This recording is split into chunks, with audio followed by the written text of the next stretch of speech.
बिस्मिल्लाहिर्रहमानिर्रहीम। जी स्टूडेंट, आज हमारा टॉपिक है कोलिजन का। तो कोलिजन्स होती क्या है हमारे पास। देखें, अगर हम लोग कोई भी दो ऐसे ऑब्जेक्ट्स हैं जो आपस में एक दूसरे की तरफ मूव कर रहे हैं, या एक ऑब्जेक्ट दूसरे ऑब्जेक्ट की तरफ मूव कर रहा है, या कोई बॉल है, कोई भी डिफरेंट थिंग्स हैं, और वो आपस में एक की वेलोसिटी ज़्यादा होती है और दूसरे की वेलोसिटी कम होती है। अगर एक ऑब्जेक्ट दूसरे को अप्रोच कर रहा है, नहीं दूसरे की तरफ मूव कर रहा है, तो उसको जाके क्या करता है, एक टाइम आता है उसको जाके स्ट्राइक करता है। तो जब वो उसको स्ट्राइक करता है तो इसका मतलब क्या है कि वो उसके साथ क्या किया है, कोलिजन किया, यानी कोलाइड किया। उसके साथ कोलिजन का जो प्रोसेस है वो टेक प्लेस होता है।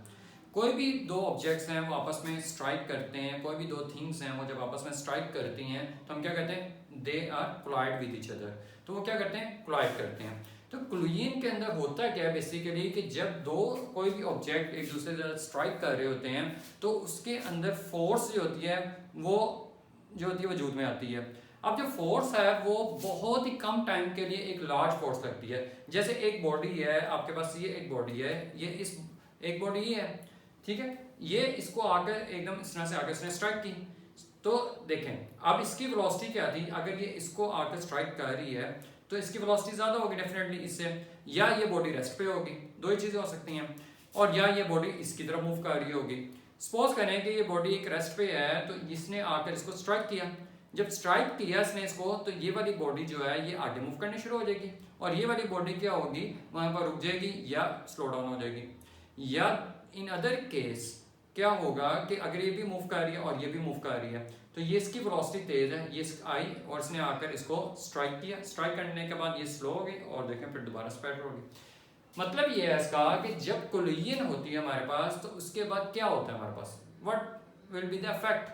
तो इफेक्ट ये होता है हमारे पास कोलिजन होने के बाद कि जो बॉडी पहले अप्रोच कर रही होती है दूसरी बॉडी को, यानी कि एक बॉडी मूव करके आ रही है दूसरी बॉडी की तरफ, तो वो क्या कर रही है, वो उसको अप्रोच कर रही है। सपोज करें कि इसकी वेलोसिटी थी v और जो बॉडी मूव कर रही है उसकी वेलोसिटी थी v2। तो अब जब v1 से वेलोसिटी वाली बॉडी इसकी तरफ आ रही है, चलती हुई आ रही है इसकी तरफ, और इसकी वेलोसिटी ज्यादा है v1 की, ग्रेटर है v2 से, तो ये इसके तरफ क्या किया, इसने इसको आके स्ट्राइक किया। स्ट्राइक करने के बाद इसकी वेलोसिटी क्या होगी, चेंज होगी, और ये आगे की तरफ मूव होने शुरू हो गई है। पहले देखें डिस्टेंस ज्यादा था, ये वाली बॉडी इसकी तरफ अप्रोच कर रही थी ऐसे करके। जब पहले इन दोनों के दरमियान में क्या था, डिस्टेंस ज्यादा था, और ये बॉडी जो थी इसकी तरफ अप्रोच कर रही थी और डिस्टेंस कम होता जा रहा था। अब ये बॉडी जब इसकी तरफ अप्रोच करके इसको उसने स्ट्राइक किया, स्ट्राइक करने के बाद फिर दोनों के दरमियान क्या होना शुरू हो गया, डिस्टेंस ज्यादा होना शुरू हो गया। तो इन दोनों की जो वेलोसिटीज थी, तो इनकी जो वेलोसिटी ऑफ सेपरेशन है, सेपरेशन का मतलब ये है कि पहले इन दोनों का जा रही है, अप्रोच कर रही है इसकी तरफ, अप्रोच होने के बाद दोनों वेलोसिटी क्या हो रही है, फिर दोबारा से सेपरेट हो रही है, दोनों बॉडी क्या हो रही है, फिर दोबारा से सेपरेट हो रही है, एक दूर जा रही है दूसरी आगे जा रही है, मूव एक ही डायरेक्शन में कर रही है चाहे। तो इनकी वेलोसिटी ऑफ सेपरेशन फिर हम कैसे मालूम करेंगे, या वेलोसिटी अप्रोच कैसे मालूम करेंगे। तो वेलोसिटी ऑफ अप्रोच का सिंपल मतलब ये है कि एक बॉडी दूसरी बॉडी की तरफ अप्रोच कर रही है तो उसकी कोई ना कोई वेलोसिटी है, और दूसरी वाली बॉडी की भी वेलोसिटी है। तो जो उसकी वेलोसिटी है, हम उस वेलोसिटी में से v2 माइनस v1 अगर हम कर दें, डिफरेंस लेने, तो हमारे पास क्या आती है, वेलोसिटी ऑफ अप्रोच आ जाती है। इसी तरह जब सेपरेट होने के बाद दोनों की वेलोसिटीज में जो चेंज आता है, तो हम क्या करते हैं, उनकी वेलोसिटी का डिफरेंस ले लेते हैं, तो हमारे पास वेलोसिटी ऑफ सेपरेशन आ जाता है। ये तो दो चीजें होगी एक कोलिजन के अंदर। लेकिन जब कोलिजन होती है आपके पास, तो उसके अंदर क्या चीज चेंज हो सकती है। एक बॉडी है, उसको मैंने यहाँ से जमीन की तरफ फेंका है, उसके ऊपर फोर्स ऑफ ग्रेविटी लग रही है, और उसकी वेलोसिटी कंटिन्यूअसली नीचे जाते हुए इंक्रीज कर रही है क्योंकि फोर्स ऑफ ग्रेविटी लग रही है उसके ऊपर। जब वो जमीन की तरफ पहुंच रही है तो क्या मतलब है इसका, एक बॉडी जो है वो जमीन की तरफ, अर्थ की तरफ क्या कर रही है, अप्रोच कर रही है विद वेलोसिटी v1। जब वो जमीन की तरफ अप्रोच करती है तो जाकर जमीन को ऐसे करके क्या करती है, वो स्ट्राइक करती है। स्ट्राइक करने के बाद जब वो वहां पर स्ट्राइक करती है, वो फोर्स लगाती है जमीन के ऊपर, और एट द रिजल्ट जमीन पे उसके ऊपर फोर्स लगाती है, एक्शन और रिएक्शन की। तो जब वो फोर्स लगाती है जमीन के ऊपर, तो उसी टाइम एक प्रॉपर्टी जो है वो जो प्रॉपर्टी है वो काम आती है। कौन सी प्रॉपर्टी होती है, वो इलास्टिसिटी की प्रॉपर्टी पैदा होती है बीच में। यानी कि एक बॉडी जब ऐसे जमीन की तरफ आती है तो उसको ऐसे थोड़ा पुश करती है नीचे की तरफ, पुश करने के बाद वो दोबारा ऊपर की तरफ ऐसे आती है। तो जब वो इस तरह उसके साथ टच कर रही थी, बॉडी जो है एक बॉल है, जैसे वो उसके साथ आकर ऐसे टच कर रहा था, और जब उसने इसके साथ टच किया, उसने एक फोर्स लगाया इसके ऊपर, फोर्स लगाने से बीच में इलास्टिसिटी की फोर्स पैदा हो गई, ठीक है, इलास्टिसिटी की वजह से बीच में मॉलिक्यूल्स के में फोर्सेस पैदा होगी, उन फोर्सेस ने अपने आप को रिस्टोर किया। जब रिस्टोर किया तो उसने बॉल को दोबारा रिएक्शन की फोर्स लगाई और वो बॉल वापस ऊपर की तरफ क्या हुआ, उठ गया। ये ऐसे ही है जैसे अगर मैं एक सिंपल एग्जांपल लूँ, मैं अटैच टू स्प्रिंग, जब हम स्प्रिंग को इस तरह से दबाते हैं तो क्या होता है, स्प्रिंग के अंदर इलास्टिसिटी के वजह से क्या चीज़ प्रोड्यूस है, फोर्स प्रोड्यूस। जब हम उसको ऐसे दबा कर एकदम उसको छोड़ते हैं तो उसके अंदर इस तरह से वाइब्रेशन क्रिएट होती हैं, और वो वाइब्रेशन फोर्स ऑफ इलास्टिसिटी की वजह से प्रोड्यूस होती हैं कि वो एकदम पहले उसने दबाया, दबाने के बाद एकदम जब वो वापस आती है तो वो रिस्टोरिंग फोर्स जो उसके अंदर प्रोड्यूस हो चुकी होती है वो रिस्टोर करती है, रिस्टोरिंग फोर्स उसके ऊपर फोर्स लगाती है और बॉडी क्या होती है, वापस अपनी पोजीशन पर दोबारा आने की कोशिश करती है, यानी कि वापस आती है दोबारा अपनी पोजीशन पर। तो फिर वेलोसिटी ऑफ अप्रोच या वेलोसिटी ऑफ सेपरेशन जो होती है इसकी वजह से, यानी कि कोलिजन जब हो रही होती है, जब हम एक बॉडी को नीचे फेंक रहे हैं और दो बॉडी आपस में कोलाइड कर रही हैं, तो कौन सी चीज चेंज हो सकती है? तो चेंज देखिए, मैस तो चेंज नहीं हो सकता, मैस तो रहता है हमारे पास कांस्टेंट। तो फिर कौन सी चीज चेंज हो सकती है?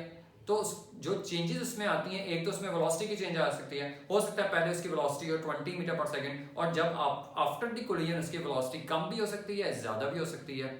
ठीक है, तो जब दो बॉडी कोलाइड करती हैं तो उनकी वेलोसिटी में चेंज आ सकता है, और वेलोसिटी के साथ साथ काइनेटिक एनर्जी में भी चेंज आ सकता है। तो अगर वेलोसिटी या काइनेटिक एनर्जी में चेंज आ रहा है, काइनेटिक एनर्जी में चेंज आ रहा है, तो साथ साथ फिर वेलोसिटी में अगर चेंज आ रहा है तो फिर मोमेंटम में भी चेंज आ रहा है, क्योंकि मोमेंटम क्या होता है हमारे पास, मैस इनटू वेलोसिटी। अगर वेलोसिटी में चेंज आ रहा है तो उसकी मोमेंटम में भी चेंज आ रहा है। लेकिन जो अगर आपके पास एक बॉडी है, अगर मैंने उसको नीचे उसको थ्रो किया है, अर्थ की तरफ थ्रो किया है, तो इसके बाद दो तरह के प्रोसेस भी हो सकते हैं। या तो वो बॉडी उसके साथ स्टिक भी कर सकती है, ऐसा भी हो सकता है कि अगर एक बॉडी को मैंने दूसरी बॉडी से कोलाइड करवाया, कोलाइड कराने के बाद वो सेपरेट भी हो सकती है और नहीं भी सेपरेट हो सकती है।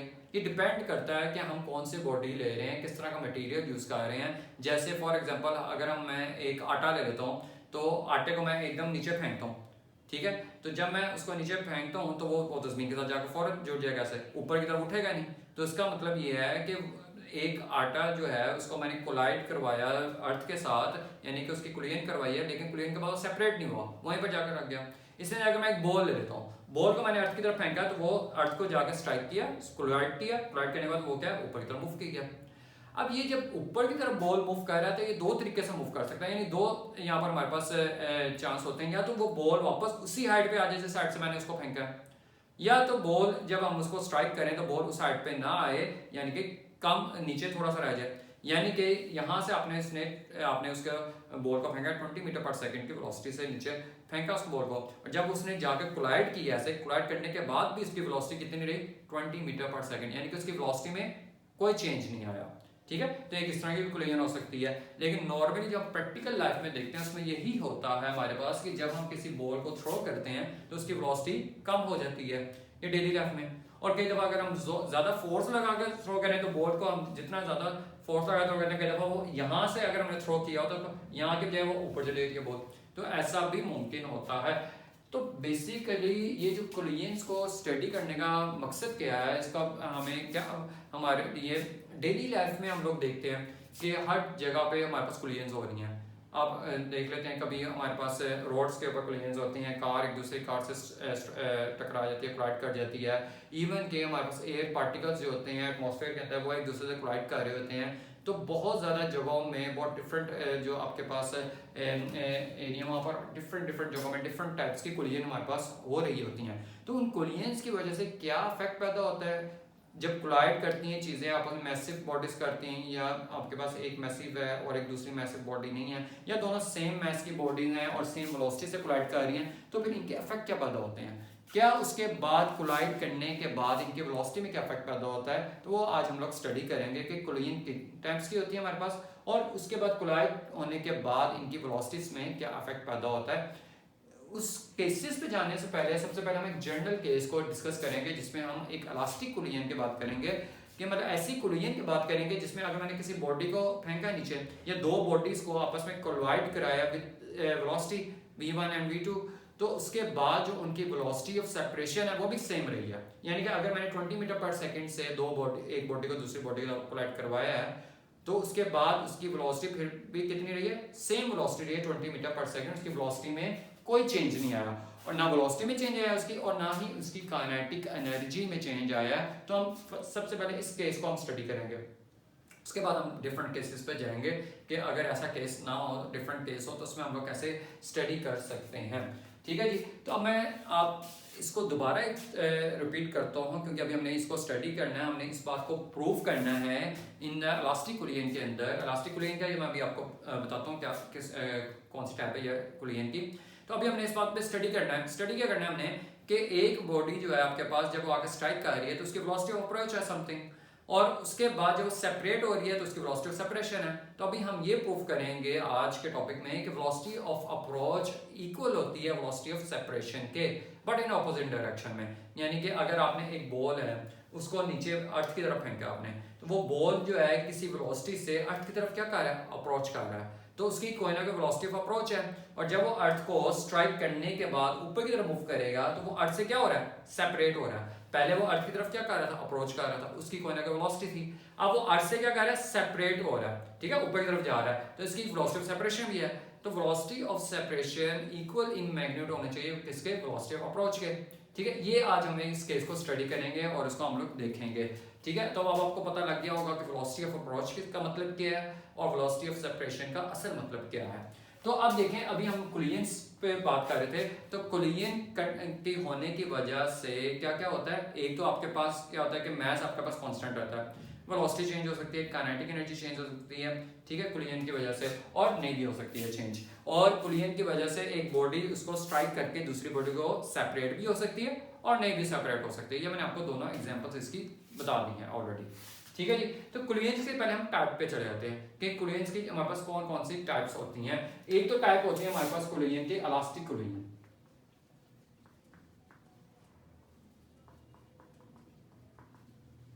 ठीक है, एक होती है हमारे पास type elastic collision. Elastic collision का मतलब क्या होता है, इलास्टिक कुलियन का मतलब ये होता है कि अगर एक बॉडी दूसरी बॉडी से स्ट्राइक कर रही है यानी कोलाइड कर रही है तो उसकी जो एनर्जी है, काइनेटिक एनर्जी जो है वो रिमेन कंजर्व्ड रहे, यानी काइनेटिक एनर्जी में कोई भी चेंज ना आए। यानी एक बॉल को मैंने जमीन की तरफ फेंका है, इस हाइट से उसको मैंने फेंका है, तो बॉल स्ट्राइक करने के बाद वापस इसी हाइट पे आ जाए, सेम हाइट पे आ जाए, उसकी वेलोसिटी आफ्टर दिस जो सेपरेशन अप्रोच है और जो है वो वेलोसिटी क्या रहे, जो आप अप्रोच करने के बाद कोलाइड करने के बाद उसकी वेलोसिटी क्या रहे, सेम रहे जो उसकी वेलोसिटी पहले थी।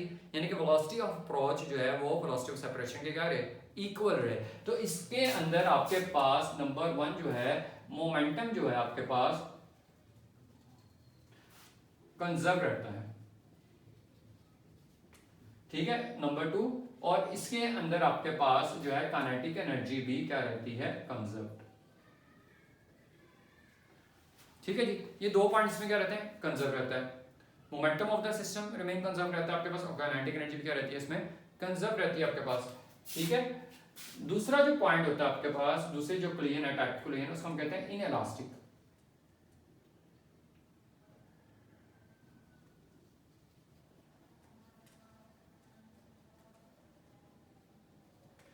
इनइलास्टिक कुलियन में क्या होता है, इसके अंदर काइनेटिक एनर्जी कंजर्व नहीं रहती है। अगर एक बॉल को मैंने फेंका जमीन की तरफ, तो वो बॉल जब स्ट्राइक करके इस हाइट से मैंने उसको फेंका तो इस साइड में वापस ना आए, यानी कि नीचे रहिए थोड़ा सा, उसमें से कुछ ना कुछ एनर्जी क्या हो जाए, लॉस हो जाए आफ्टर कुलियन। तो एनर्जी इसमें लॉस हो जाती है लेकिन इसका मोमेंटम क्या रहता है, कंजर्व रहता है। ठीक है, तो इनइलास्टिक कुलियन में आपके पास काइनेटिक एनर्जी जो होती है इज नॉट कंजर्व्ड।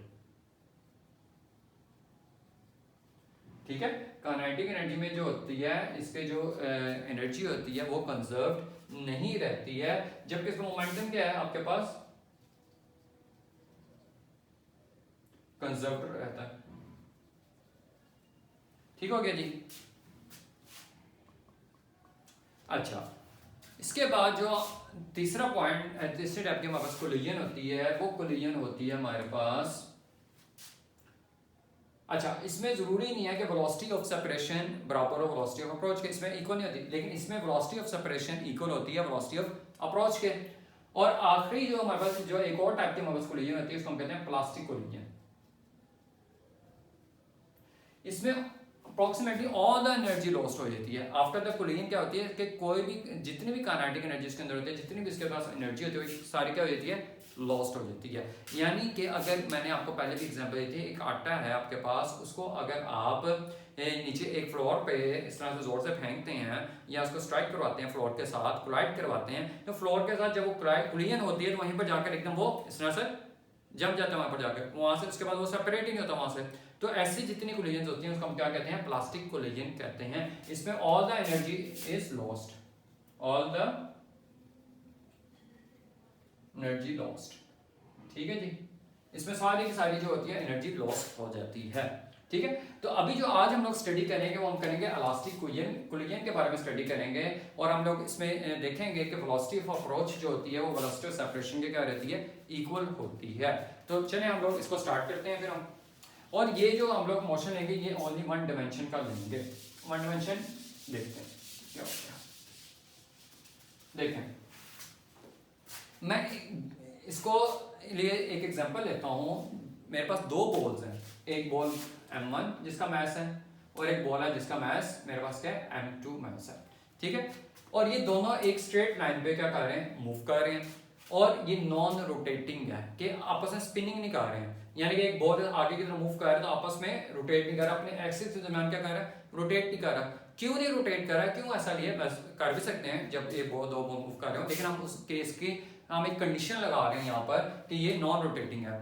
वो क्यों लगा रहे हैं, उसकी रीजन ये है कि अगर मैं यहाँ पर इन बॉल्स को नॉन रोटेटिंग कंसीडर कर लेता हूँ तो फिर तो मुझे इसकी एंगुलर वेलोसिटी भी फाइंड करनी पड़ जाएगी, और इसकी एंगुलर जितनी भी चीजें हैं इसके साथ जो लिंक्ड है वो मुझे फाइंड करनी पड़ेंगी। एंगुलर वेलोसिटी है, काइनेटिक एनर्जी है एंगुलर इसकी, तो वो भी फाइंड करनी पड़ेगी। उसके लिए फिर आपके पास जो इक्वेशन होती है वो थोड़ी कॉम्प्लेक्स हो जाती है, तो इसलिए हम लोग उसको यहाँ पर अभी इग्नोर करेंगे। हम लोग सिर्फ यहाँ पर ये बात करेंगे कि आपके दो स्मूथ बॉल हैं और दोनों एक ही डायरेक्शन में मूव कर रहे हैं और नॉन रोटेटिंग बॉल है, ठीक है।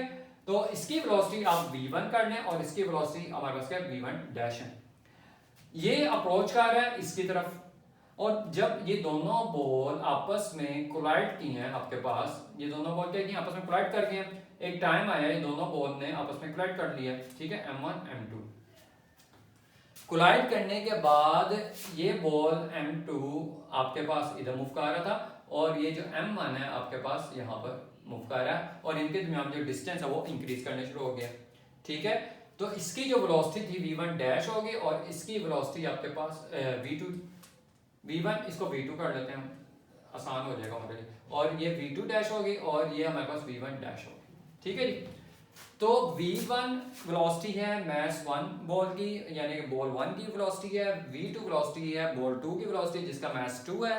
आफ्टर द कोलिजन, ये कोलाइड करने के बाद इनकी वेलोसिटी क्या होगी, चेंज हो गई है। इसकी वेलोसिटी होगी v2 डैश और इसकी वेलोसिटी होगी v1 डैश होगी हमारे पास वेलोसिटी, ठीक है जी।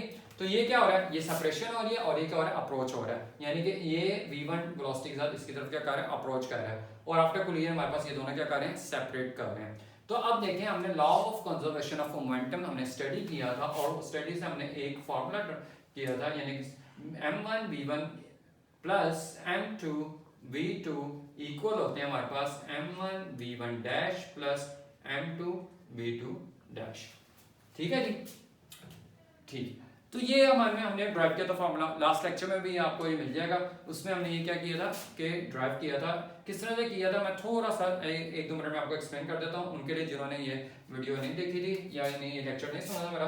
तो इसमें क्या होता है, हमारे पास हम लोग m1 m2 इन दोनों की रिलेटिव वेलोसिटी फाइंड करते हैं। रिलेटिव वेलोसिटी का मतलब यह है कि आपके पास फाइनल वेलोसिटी क्या है, v1 डैश है इसकी, और इनिशियल वेलोसिटी क्या है हमारे पास v1, यानी कि v1 से ये अप्रोच कर रहा था, सेपरेट किससे हो रहा है, v1 डैश है। तो फिर हमारे पास जो इनकी रिजल्ट जो हमारे पास इनका डिफरेंस आया था वो क्या आया था आपके पास, m1 रिलेटिव वेलोसिटी जो थी m1 v1 dash minus m1 v1, और इसका अगर मैं इनिशियल और फाइनल मोमेंटम निकालूं तो मेरे पास क्या आ जाता है m2 v2 dash minus m2 v2। इन दोनों को मैंने क्या कर दिया था, एडअप कर दिया था, ठीक है। ये दोनों क्या हो गए थे, एडअप कर दिया था, और इनके ऊपर जो फोर्सेस लग रही थी, एक फोर्स इस डायरेक्शन में लग रही थी, दूसरी फोर्स इस डायरेक्शन में लग रही थी, दोनों मेरे पास क्या थी, ऑपोजिट डायरेक्शन में फोर्सेस लग रही थी, बल्कि मैग्नीट्यूड इनके क्या था, मेरे पास सेम था। तो अगर मैग्नीट्यूड सेम है, ऑपोजिट डायरेक्शन में लग रही है फोर्स, तो एक मेरे पास F माइनस में आ जाना था और एक फोर्स किस में आ जाना, पॉजिटिव में। तो F माइनस और प्लस जो आपके फोर्स करेंगे ये दोनों कैंसिल होकर जीरो के इक्वल आ जाना था, ये जीरो हो जाना था, और ये दोनों को मैंने क्या किया था, ऐड अप कर दिया था,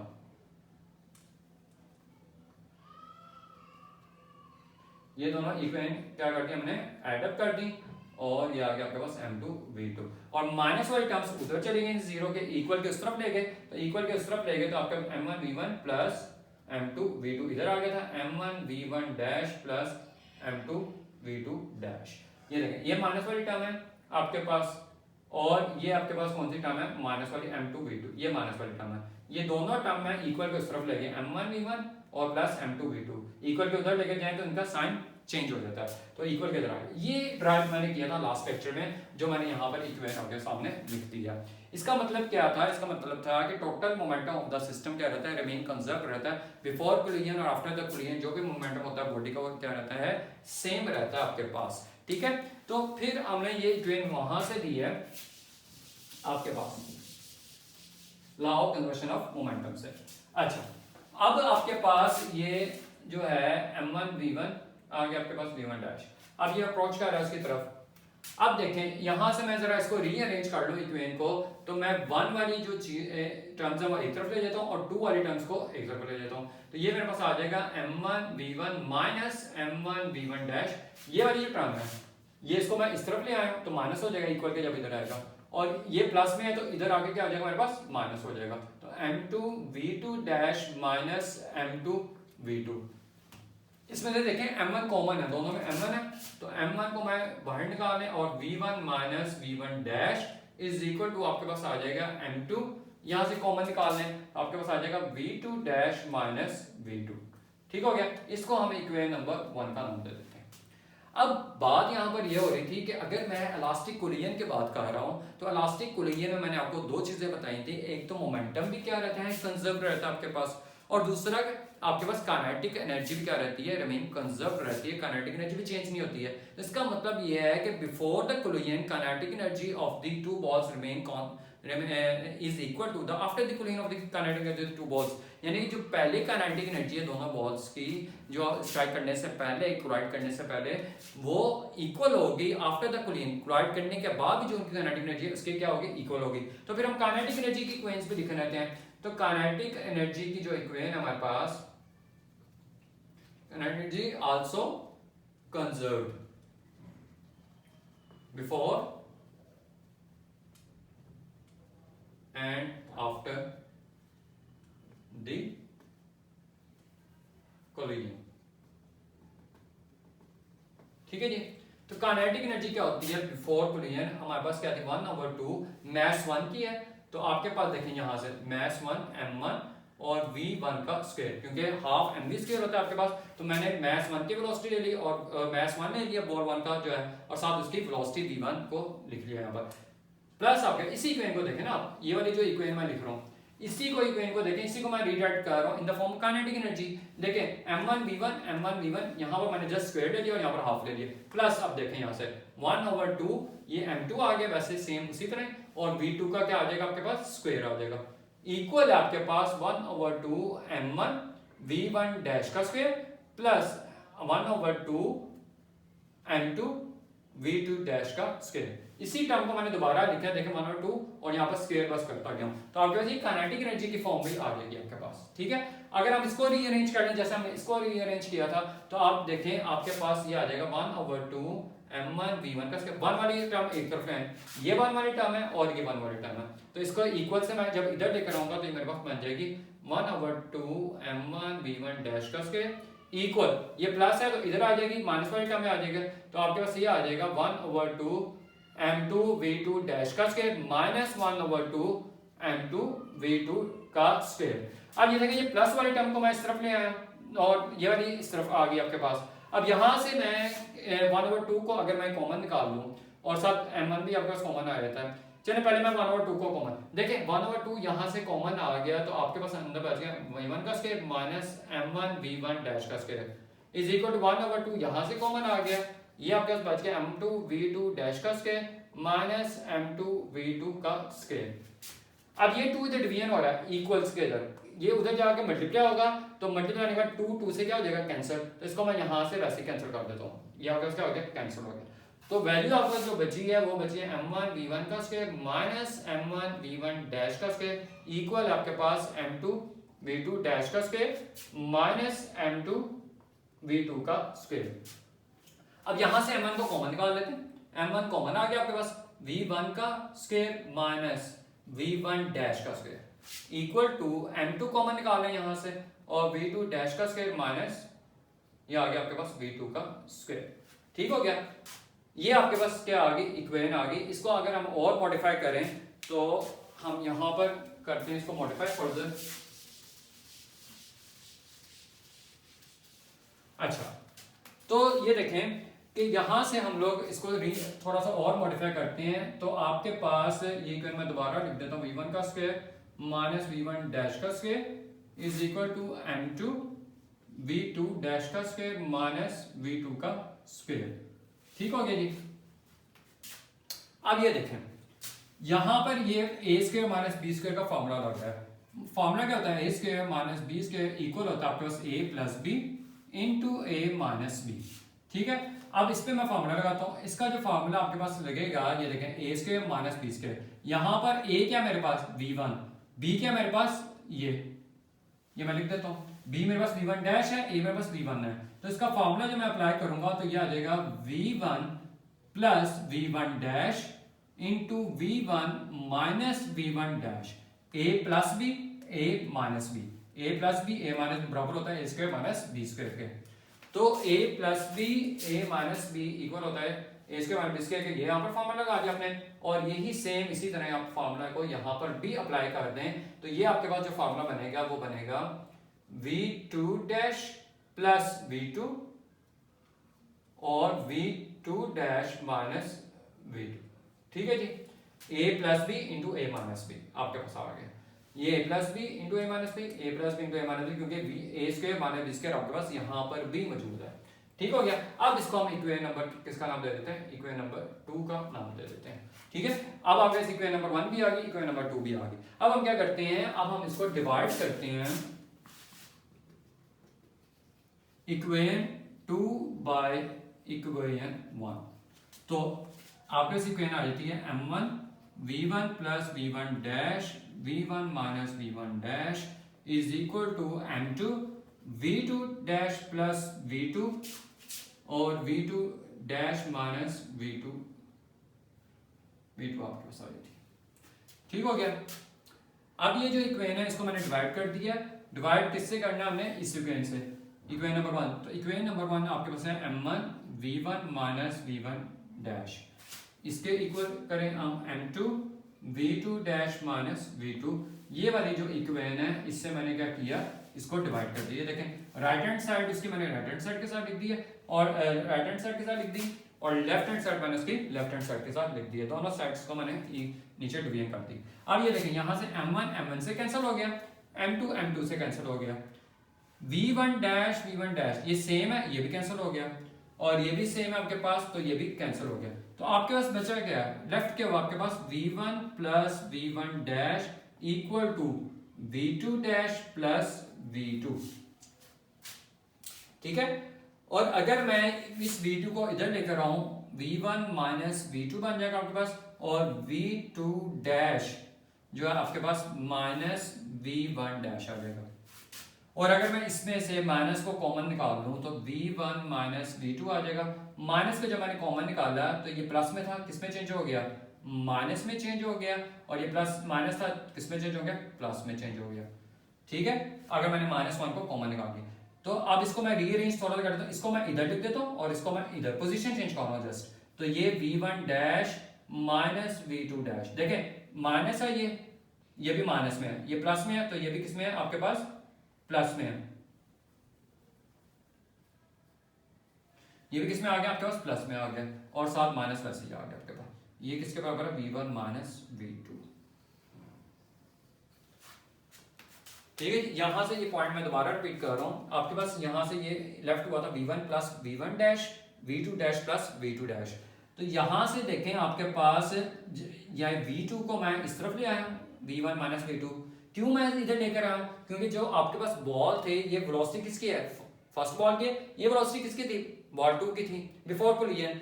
आफ्टर द कोलिजन ये वेलोसिटी आपके पास किसकी है, सेकंड बॉल की, और ये किसकी है, फर्स्ट बॉल की। तो मैं इसको रीअरेंज इसलिए किया है कि एक सीक्वेंस मेरे पास बन जाए। देखें 1 2 है तो ये भी क्या हो जाए 1 और 2 हो जाए। तो उसके लिए मैंने क्या किया, माइनस को मैंने कॉमन निकाल दिया बाहर। जब माइनस बाहर है तो इसके साथ प्लस था तो माइनस में चेंज हो जाएगा, और ये माइनस है तो किस में चेंज हो गया, प्लस में। अब इसकी पोजीशन को मैंने जस्ट क्या किया, इसको मैंने इस तरफ लिख दिया और इसको मैंने इस तरफ लिख दिया। तो ये माइनस में इस तरफ लिख दिया और ये इधर लिख दिया मैंने। तो अब आपके पास देखें, ये फर्स्ट बॉल की वेलोसिटी है, ये सेकंड बॉल की वेलोसिटी है बिफोर द कोलिजन, और ये फर्स्ट बॉल की वेलोसिटी है और सेकंड बॉल की velocity after the collision. Negative sign क्या शो कर रहा है कि जब कोलाइड के हैं तो उनकी जो डायरेक्शन थी वो क्या होगी, ऑपोजिट होगी। यानी कि देखें आपके पास जब एक बॉल है वो अर्थ की तरफ मूव कर रहा है तो उसकी डायरेक्शन ये है, और लेकिन जब वो अर्थ से स्ट्राइक करने के बाद, जब अर्थ से स्ट्राइक करने के बाद वो ऊपर की तरफ मूव की है तो उसकी डायरेक्शन क्या होगी, उसकी ऑपोजिट होगी। पहले इसकी डायरेक्शन ये थी और अब इसकी डायरेक्शन क्या होगी, ऊपर की तरफ होगी। तो यही नेगेटिव साइन इसी चीज को शो कर रहा है कि वेलोसिटी ऑफ अप्रोच थी, ये वेलोसिटी एक v1 वेलोसिटी के साथ क्या कर रहा था ये, या एक बॉल नीचे आ रहा है दूसरा बॉल इधर से आ रहा है, तो यानी कि इसकी v1 वेलोसिटी इसकी v2 वेलोसिटी है, ये v1 वेलोसिटी है, इसको क्या कर रहा है, अप्रोच कर रहा है। तो इसकी रिलेटिव वेलोसिटी क्या आएगी फिर, v1 माइनस क्या आ जाएगी आपके पास, v2 आ जाएगी। और जब इसने इसका स्ट्राइक किया, स्ट्राइक करने के बाद फिर दोबारा ये नीचे जा रहा है, ये ऊपर जा रहा है, तो अब इनकी वेलोसिटीज चेंज हो गई हैं। इसकी वेलोसिटी क्या होगी v1 डैश और इसकी वेलोसिटी क्या होगी v2 डैश। अब ये सेपरेट हो रहे हैं दोनों, स्ट्राइक करने के बाद ये दोनों क्या हो रहे हैं, सेपरेट हो रहे हैं, तो ये ऑपोजिट डायरेक्शन में दोनों जा रहे हैं। तो ऑपोजिट डायरेक्शन में जा रहे हैं इसलिए नेगेटिव साइन मैंने साथ लगाया है। तो यहां से हमें इस सीक्वेंस से ये रिजल्ट हमारे पास आता है कि देखिए v1 माइनस v2 यानी कि वेलोसिटी ऑफ अप्रोच जो है वो इक्वल है हमारे पास किसके, वेलोसिटी ऑफ सेपरेशन के इक्वल है। तो ये हमें बताते रिलेटिव वेलोसिटी है v1 माइनस v2, हम क्या किसको कहते हैं, एक रिलेटिव वेलोसिटी को भी कहते हैं। Relative velocity before the collision after the collision दोनों क्या इक्वल है, इस तरह भी कह सकते हैं हम। इस तरह से भी कह सकते हैं कि वेलोसिटी ऑफ अप्रोच इक्वल है वेलोसिटी ऑफ सेपरेशन के, बट जो आपके पास वेलोसिटी ऑफ सेपरेशन का जो साथ नेगेटिव साइन शो कर रहा है वो क्या बता रहा है कि इसकी डायरेक्शन क्या इसके ऑपोजिट है। मैग्नीट्यूड दोनों का सेम है लेकिन उसकी डायरेक्शन क्या आपके पास ऑपोजिट है विद आफ्टर द सेपरेशन। ठीक हो गया। तो ये हमारे पास एक इलास्टिक कोलिजन का केस है जिसको हमने प्रूफ किया इस बात को कि जब इलास्टिक कोलिजन होती है तो हमारे पास जो वेलोसिटी ऑफ सेपरेशन होती है वो इक्वल होती है किसके, वेलोसिटी ऑफ अप्रोच के। जो पहले इनकी वेलोसिटीज होती हैं, हाँ वेलोसिटी इंडिविजुअल वेलोसिटी में चेंज हो सकता है, आगे पीछे चेंज आ सकता है, लेकिन टोटल जो वेलोसिटी हमारे पास रिमेन क्या रहती है, कंजर्व रहती है। टोटल मोमेंटम हमारे पास क्या रहता है, कंजर्व रहता है। Total kinetic energy of the system क्या रहती है हमारे पास, कंजर्व्ड रहती है। बीच में आगे पीछे हो सकती है वेलोसिटी मोशन के बाद, कोलिजन के बाद, लेकिन जब हम सम ऑफ रिलेटिव वेलोसिटी निकालेंगे वो क्या रहेगी हमारे पास, दोनों की इक्वल ही रहेगी, जिसको हम velocity of approach and velocity of separation का नाम देते हैं। ठीक है जी। इसमें एक टर्म भी यूज की जाती है कि हमारे पास कोफिशिएंट रेस्टिट्यूशन भी करते हैं। वो रेस्टिट्यूशन कोफिशिएंट क्या होता है, वो रेशियो होती है हमारे पास किसकी, वेलोसिटी ऑफ अप्रोच और वेलोसिटी ऑफ सेपरेशन की रेशियो होती है। उसको हम लोग एक टर्म का नाम भी देते हैं जिसको हम कहते हैं कोफिशिएंट ऑफ रेस्टिट्यूशन का नाम भी देते हैं। ठीक है, इसको हम थोड़ा सा देख लेंगे नेक्स्ट लेक्चर में। तो ये आज का हमारा लेक्चर था। तो अब हम नेक्स्ट लेक्चर में इसके डिफरेंट केसेस देखेंगे। इन इक्वेशन से हम लोग इनके जो फाइनल वेलोसिटीज हैं उनकी वैल्यूज फाइंड करेंगे। फाइनल वेलोसिटी की जब हमारे पास वैल्यूज आ जाएंगी जो उसके बाद हम लोग उसके बारे में स्टडी करेंगे कि अगर हमारे पास डिफरेंट मैसेज की बॉडी हैं वो जब हमारे पास स्ट्राइक करती हैं, कोलाइड करती हैं, तो what will be the affect, उनमें जो अफेक्ट होता है वो क्या प्रोड्यूस होता है, कौन सी बॉडी कितनी वेलोसिटी से आफ्टर द स्ट्राइक मूव करती है, कौन सी बॉडी जो है वो रुक जाती है और वो कौन सी बॉडी स्लो डाउन हो जाती है जब दो डिफरेंट बॉडीज आपस में कोलाइड करती हैं। तो ये देखें, ये अब हमें पता लग गया कि हमारे डेली लाइफ में जितनी भी कोलिजन्स हो रही हैं हम उनको स्टडी कर सकते हैं आफ्टर द कैलकुलेशन। कि जब हमारे पास ये सारी चीज़ें आ जाएंगी, सारे फॉर्मूलेज आ जाएंगे, सारी हमारे पास इफेक्ट्स आ जाएंगे कि कौन सी मैसिव बॉडी के साथ जब हमारे पास स्मॉल मैस की कोई बॉडी स्ट्राइक करती है, लाइट बॉडी को स्ट्राइक करती है, तो उसके बाद क्या होता है वेलोसिटी में हमारे पास। ठीक है जी। तो अभी हम फिर उसको नेक्स्ट लेक्चर में देखेंगे। Thank you ji.